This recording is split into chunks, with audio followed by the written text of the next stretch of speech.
If the ground is so thirsty, why hasn't the entire ocean leaked into the Earth's core by now? We're standing on a porous crust, yet billions of tons of water refuse to sink. There is a terrifying, hidden war happening beneath your feet, and the reason we aren't bone dry will haunt you. If that terrifying thought of a bottomless leak has unsettled you, it is because your intuition is actually recognizing a fundamental vulnerability of our existence. To truly understand why the water stops falling, we have to look past the surface and confront the sheer, brutal reality of the deep earth, where the first line of defense isn't a magical seal, but the crushing weight of the world itself. I want you to imagine a single, ordinary sponge. It's light, full of air, and easy for water to traverse. If you place a small pebble on it, the structure holds. But now, in your mind, start stacking thousands of tons of heavy, jagged rock on top of that same sponge. Eventually, the weight becomes so astronomical that every tiny air pocket and every microscopic tunnel is obliterated. The sponge is no longer a sponge. It has been compressed into something as dense and impenetrable as a diamond. This is the staggering reality of the Earth's crust as we descend. For the first few miles, the Earth is relatively loose and forgiving, allowing us to tap into aquifers and wells. But as a science detective, I've realized that once you pass the 10-mile mark, the physics of emptiness simply dies. The weight of the miles of rock above creates a pressure so unfathomable that the very pores of the stone are welded shut. Water molecules, driven by gravity to sink further into the abyss, suddenly find that the doors have been removed entirely. The rock becomes a solid, airless fortress. There is no down left to go because there is no space left to occupy. It's a victory of mass over gravity, a silent physical barrier that ensures our oceans aren't just sitting in a bowl, but are being held up by a planet that has literally squeezed itself shut. While that wall of crushed stone seems like an absolute ending, we have to remember that our planet is a restless, shifting titan, and even the densest fortress can develop cracks under the strain of tectonic power. If it were just a matter of tight rocks, a single earthquake or a deep fissure could still act like a drain plug being pulled. But this is where the Earth deploys a second, far more aggressive line of defense, a blistering war of heat and thermodynamics. As I began to look deeper into the boiler room of our world, I realized that the environment doesn't just get tighter, it gets seethingly, violently hot. For every kilometer we descend, the temperature climbs relentlessly, eventually reaching a point where the very identity of water begins to fracture. On the surface, we see water as a submissive liquid, but deep in the belly of the planet, it undergoes a radical transformation into a supercritical fluid. This isn't a gas or a liquid, it's a high-energy hybrid that refuses to obey the simple pull of gravity. I find it staggering to think about this invisible equilibrium. At these depths, water becomes so energized by the internal furnace of the mantle that it actually fights back. It wants to expand, to push, to rise. It becomes a pressurized spring locked in a stone box. So, while gravity is trying to drag the oceans down into the core, the searing heat of the Earth is creating an upward pressure that mocks the descent. It is a dynamic stalemate. The water isn't just stopped by a floor. It is repelled by a fire so intense that it mirrors the heat of the sun's own surface. We live above a pressurized engine that is constantly screaming at the water to stay back, maintaining a fragile, burning boundary that protects our very existence. This stalemate between crushing weight and rising fire might make the Earth seem like a static, sealed vault, but the most profound secret I've discovered is that our planet doesn't just block the water. It actually breathes it.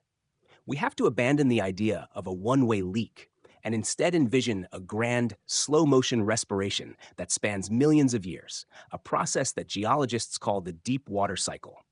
It starts at the jagged edges of the world, where oceanic plates crash into continents and are forced downward into the dark mantle. As I traced this journey, I realized that these plates act like giant water-soaked conveyor belts, dragging billions of tons of seawater and hydrated minerals into the fiery interior. It sounds like a slow-motion catastrophe, an inhale that should eventually drain our basins dry. But the Earth is a master of the exhale. When that swallowed water hits the searing depths, it doesn't stay there. It lowers the melting point of the surrounding rock, creating pockets of volatile, buoyant magma that yearn for the sky. The Earth breathes back through the violent majesty of volcanoes and the eerie, black chimneys of hydrothermal vents on the ocean floor. Every time a volcano erupts, it releases colossal clouds of water vapor, moisture that may have been trapped in the dark for an eternity. There are even whispers of a hidden ocean, locked inside minerals like ringwoodite, hundreds of miles below us, holding more water than all our surface seas combined. This isn't stagnant water. It's a vital lubricant that allows the very continents to slide. We are living on top of a gargantuan circulating pump, a planetary heart that ensures the water we swim in today is part of an ancient rhythmic pulse that keeps the world alive. Knowing that our planet operates like a colossal, breathing organism might tempt us to search for simpler, more mechanical explanations for why the water stays put, leading many to fall for the alluring but deeply flawed myth of the centrifugal spin. You've probably heard it before. The idea that because the Earth is spinning at 1,000 miles per hour, it acts like a giant washing machine flinging the water to the outside, preventing it from ever sinking into the core. As much as I wish it were that simple, a quick investigation reveals that this spinning machine theory is nothing more than a convenient fiction. If the centrifugal force were actually strong enough to defy gravity and push the oceans away from the center, we wouldn't just be worried about water.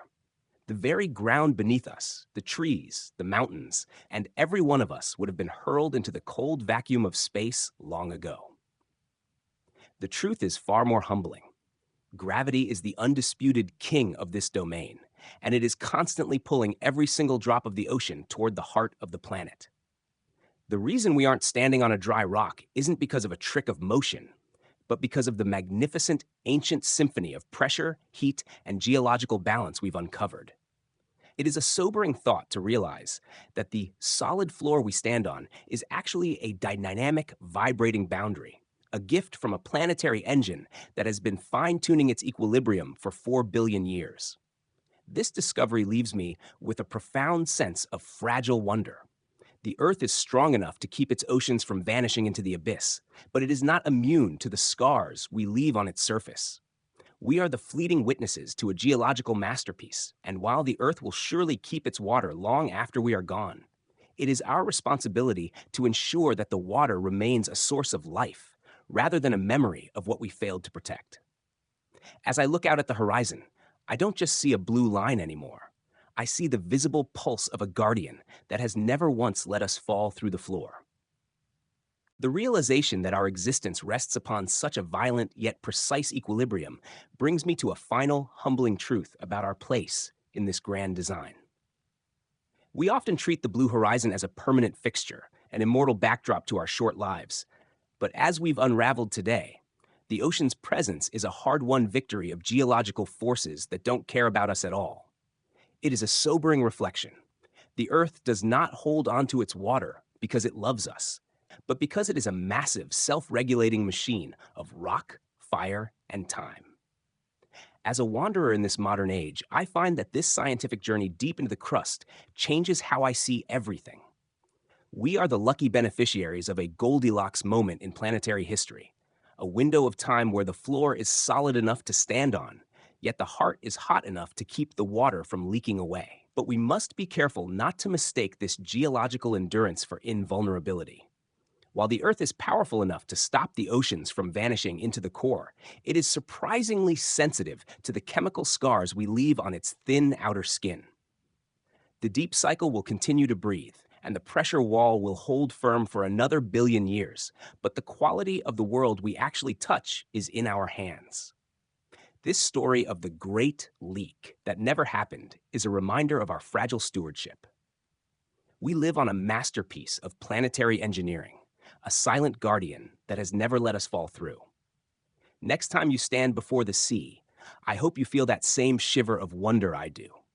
The realization that you are looking at the surface of a miracle, a circulating fountain that defines our only home in the dark.